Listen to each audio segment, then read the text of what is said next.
No one has to know that you're doing okay. No one has to know that you're at peace, that in each moment where it feels like you're meant to be, struggling or feeling the weight of the world or feeling the weight of the room, it's okay to just be okay. When you kind of find that in yourself, when you realize that feeling, you start to experience Earth differently. Hey, no bites. I know. I'm sorry I left you. Don't kick though. I have no fence up. And you start to understand that life, it's not going to be easy, but it is a lot easier when you choose to let go of how you think you're supposed to feel. When you choose to let go of the conditioning of how everyone else is feeling, how you've been told to feel about the world, to feel about others, and to feel about yourself. When you start to be okay with yourself, with the way that you are, that you look, and then you start to have self-love in a whole new way.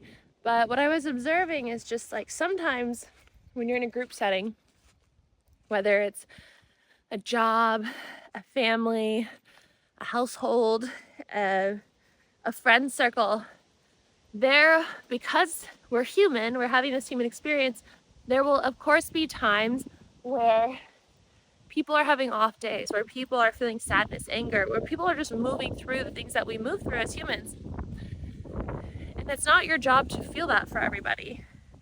Even in your own stuff, like for example, my van, my home, my vehicle has been broken down in another country for I don't know, how long has it been, you guys? Like a few weeks now? I'm gonna try and get to a place where there's no wind. We'll see. Maybe here. Um, and there's been a death in my circle. There's been, my dad was in the hospital. He's okay now. But there's just been a lot that has happened in just like the last week, really, with all of that.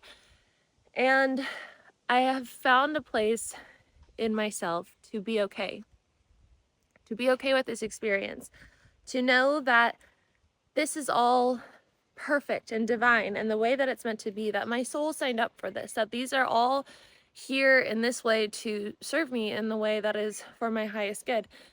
But also to not get attached to the place that I think that I've arrived, because when you arrive at a certain destination or you meet a certain person or you find a certain job or circumstance or whatever that looks like, everything happened in order for me to get to this point and it all makes sense now. You can be there for a little bit, but if you are there too long, then you create attachment to that. And then you kind of have the possibility that you'll miss what's next. You'll miss that this was actually something dangling for you to get to in order to get to the next thing. That's just life. That's just the human experience. And so when you can move through your day-to-day without attachment to anything and know that every single thing is happening in divine timing for you, even when it's uncomfortable, even when it hurts your heart, it makes you sad, it makes you confused, it makes you scared. When you can find that this is all serving you for your highest good, then you get to move through this and be okay. When I'm moving through grief or I'm moving through sadness or anger or whatever it is, I at this point in my life have two parts of that. I have the part that is saying, feel this, be in this, have this human experience. And then the other part that's saying, this is temporary.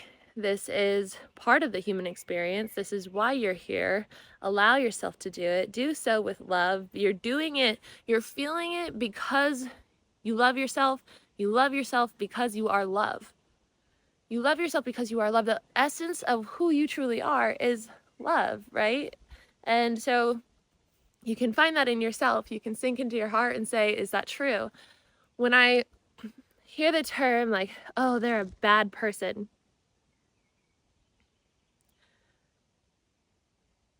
there's no such thing. In a way, maybe their human self has been sent here to have the soul contract of being service to self in order to create the contrast to serve other people for their highest good in their path and their human experience in this lifetime to be service to others. We need the contrast. We need the contrast. But when we look at things from the perspective of the law of one, from us all being one infinite consciousness, then we're all the essence of love. We all go back home to being that. And perhaps people have to be that contrast, have agreed to be that contrast for us, for the world. And that's a big, not price to pay, but it is a big thing for a soul to commit to do that. And so that's kind of how I see it. And when you see it that way, it's much easier to forgive people. When you're able to remember the truth of who someone is, it's easier to forgive them. I hope that, where's the wind coming from? I think it's coming from this way. So I'm trying to hold the microphone away. We'll see. This is like my office right now for recording stuff, or recording the program that we're in right now. I love that this is my office, but I'm also very excited for my van to hopefully be here tomorrow. It's on the tow truck from Austria. I think it's in Italy right now. And then tomorrow it should be here. I'll need to find how to repair it and who to send it to, or who to have come here, and what to do with it after that. But just moment by moment. That is the only thing that we can do, especially when you surrender to this trust fall version of life. I feel like that's what I'm in right now, is just this wonderful, long-lasting trust fall. And I don't know that it will ever stop. Like, I lived that life of, trying to control everything by, having the job, having the nice house, and I was renting, but it was still beautiful. And doing all of the biohacking things, all the habit stacking things, trying so hard to control everything and find happiness and peace through that. But that wasn't it. Life doesn't have to be so complicated. You don't have to keep doing so much in order to find peace. Why are we doing all these things? It's to find peace. It's to find happiness. It's to find health. It's to find abundance and love. And I think that the fast track there is surrendering and allowing yourself to be okay, allowing yourself to have the experience that your soul wants to have, even if it doesn't make sense to other people. The other part of being okay in this human experience is being okay with the decisions that you make that feel soul aligned and fulfilling to yourself, and not allowing other people's reactions to deter you from continuing on this path of trust falling into what your soul came here to do. And so that's a big part of it too, is when I told people in California that I was selling all my things and moving to Europe, a lot were very supportive of it, but it was actually kind of surprising. Some of the people I thought would be very supportive were like, what the heck are you doing? And vice versa. And I had to get to a place where I didn't need to explain myself. In the beginning, I felt like I had to explain myself. I felt like I had to tell people I'm moving to Italy because I am going to help my brother start a business there, or buy properties, and I'm going to help him renovate them and whatnot, which was a potential idea of coming here. But that's not the reason I'm here. The reason I'm here is literally because I felt called to come here. That's the reason. The reason is that I had a soul calling for a long time to sell everything and to move throughout Europe and to just be, and to just, not re-identify, but to remember the truth of who I am and to bring that forward through the earth, and to no longer be in the box of who I was and other people's expectations. You can change and become the truth of who you are and embrace that without doing all of this. But what I wanted to do was to come to countries where nobody knows me and to just show up as myself, to show up as the version of me that I am that day, that I am, but that I'm feeling that day. And this has been such a wonderful experience. But had I let other people's opinions of why are you doing that? Why would you want to leave California? California is great. Why would you, what's your plan? You're just going to go there? How is that going to work? How are you going to make money? How are you going to do this? All of everyone's limiting beliefs and fears and conditionings it was heavy, because I gave myself 3 months before I came here to, get my stuff together. I woke up one day and I was like, I need to go. It was after watching Eat, Pray, Love, but I had already felt this for years and years, and I was like, it has to happen. I'm not getting any younger. When I look back on my life, what am I going to be most proud of for doing for myself? And it was choosing my soul aligned life. I was predicting, if I just stayed on that path, like I maybe would have married someone and maybe would have had kids with them. And like, I'm sure I would have loved the kids, but there would always be that feeling of like, I'm meant to be somewhere else, because I was in a 4-year relationship where there were a lot of wonderful things about him and wonderful things about the relationship, but I had that feeling that there was meant to be something else. And living with that feeling, you probably can relate. It is just, it is so, I don't know the word for it. Like, it doesn't go away. It does not go away. It's always in the background. Like, oh, like it looks like your job's going well. Oh, it looks like you guys are so happy. And it was just in the background. Like, well, yes, but my soul is longing for something else. And so if you decide to follow that, there will be that period of adjustment where people try to hold you back. But then when you do it and you live your soul aligned life and you not sacrifice, you surrender to the process of it and you step into it, you will be filled with life force energy. You will be filled with, so much life. Like, you will be living life in the way that is most fulfilling to yourself, and other people will see that and will benefit from that. People, when they see you living your most soul aligned life, they're like, wow, like I'm so inspired by you. Or wow, like, when I talk with you or when I'm around you, I feel better. I feel like I want to take action. Like, you can be that for other people simply by doing what you feel called to do. But of course, like I'm saying, there's that period of time where people try to hold you back, and you have to get past that and just be okay with yourself, be okay with your decisions. And then you get to be that energetic version of yourself that changes the world, that has the ripple effect of changing the people around you and changing all the people that you get to influence whatever you're doing. Maybe you are working in a corporate job and you get to influence all the people in there. Maybe you're a mom, maybe you're a dad, maybe you show up online, maybe you have a friend circle that you get to influence. However, maybe you're just walking on the street and someone picks up on your energy. I had that one time where I was just grocery shopping in Ocean Beach, San Diego, and maybe I had just done a yoga class or something, but someone was like, excuse me, your energy, it's like, it's good. I feel it. I was like, wow. There's a lot of really spiritual hippie people there, and I love that place so much. But you can be that for other people, and it's contagious. And so you just have to find that place of being okay in your energy, in your decisions, in trusting yourself, in trust falling, in moving towards your soul aligned life. And other people don't have to know that their fear, that their conditioning, that their everything isn't affecting you in the way that they expected to, because that's how they and so many of us have been conditioned to exist. We don't have to be like that anymore, especially not in this new earth energy. You can just be okay. You can be at peace. You can follow your intuition, your guidance, your heart, and you can just experience what it is like to truly live and to be supported by the universe in that. I always say when you lean into your feminine energy and you choose to live in your feminine energy and follow that, creativity and that love and that spark, then the universe, being more of the masculine, divine masculine energy, will support you, will provide for you, will open the doors. And I know that there's a lot of like resistance around that topic too, because some people will be like, well, I tried that, I worked, I quit my job, I followed my heart, I did my creative hobby, I made the music, I painted, I made pottery, and I lost all my money, and then I had to go back.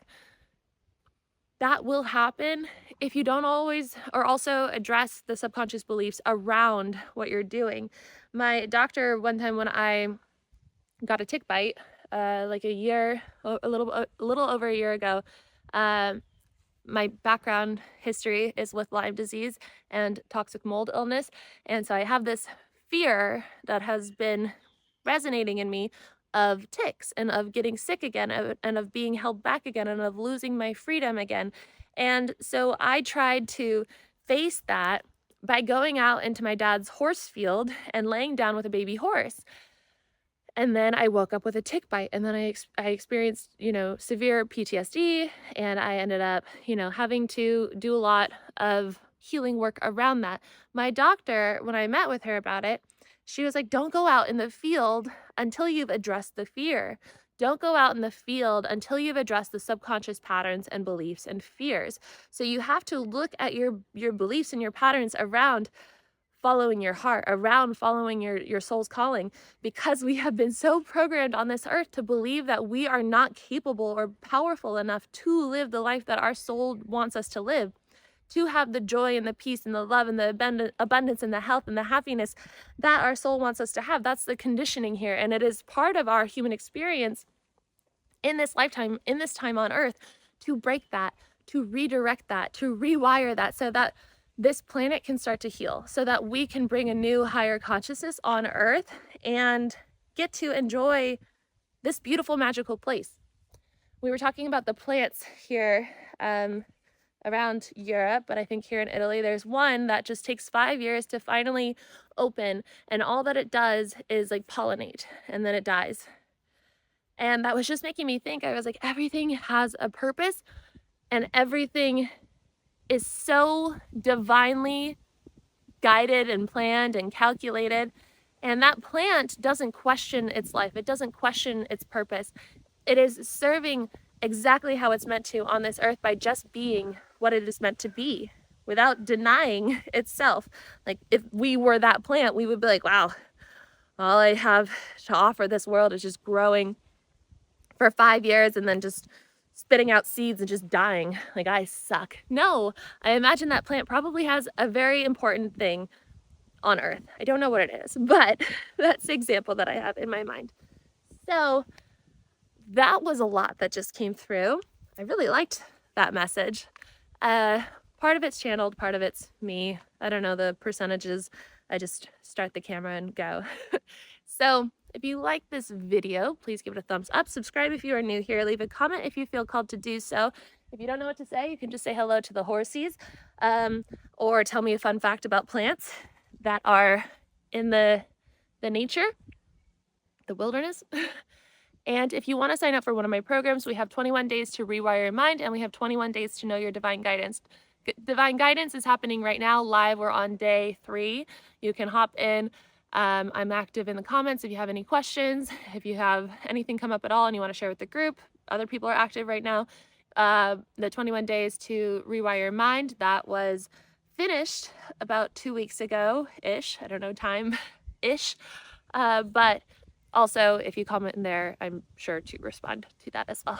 So those programs are available. If you want to work with me one-on-one, I have I have one-off sessions that we can do. I also have a 6-month program where we meet bi-weekly, and that is a great amount of time for setting you up to get in your most chosen timeline. And we will acknowledge any kind of subconscious fears or beliefs that are potentially holding you back from, trust falling into your own soul-aligned life and highest chosen timeline.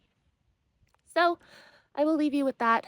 We are going to go get Arlo out of the room, bring him down to the farm.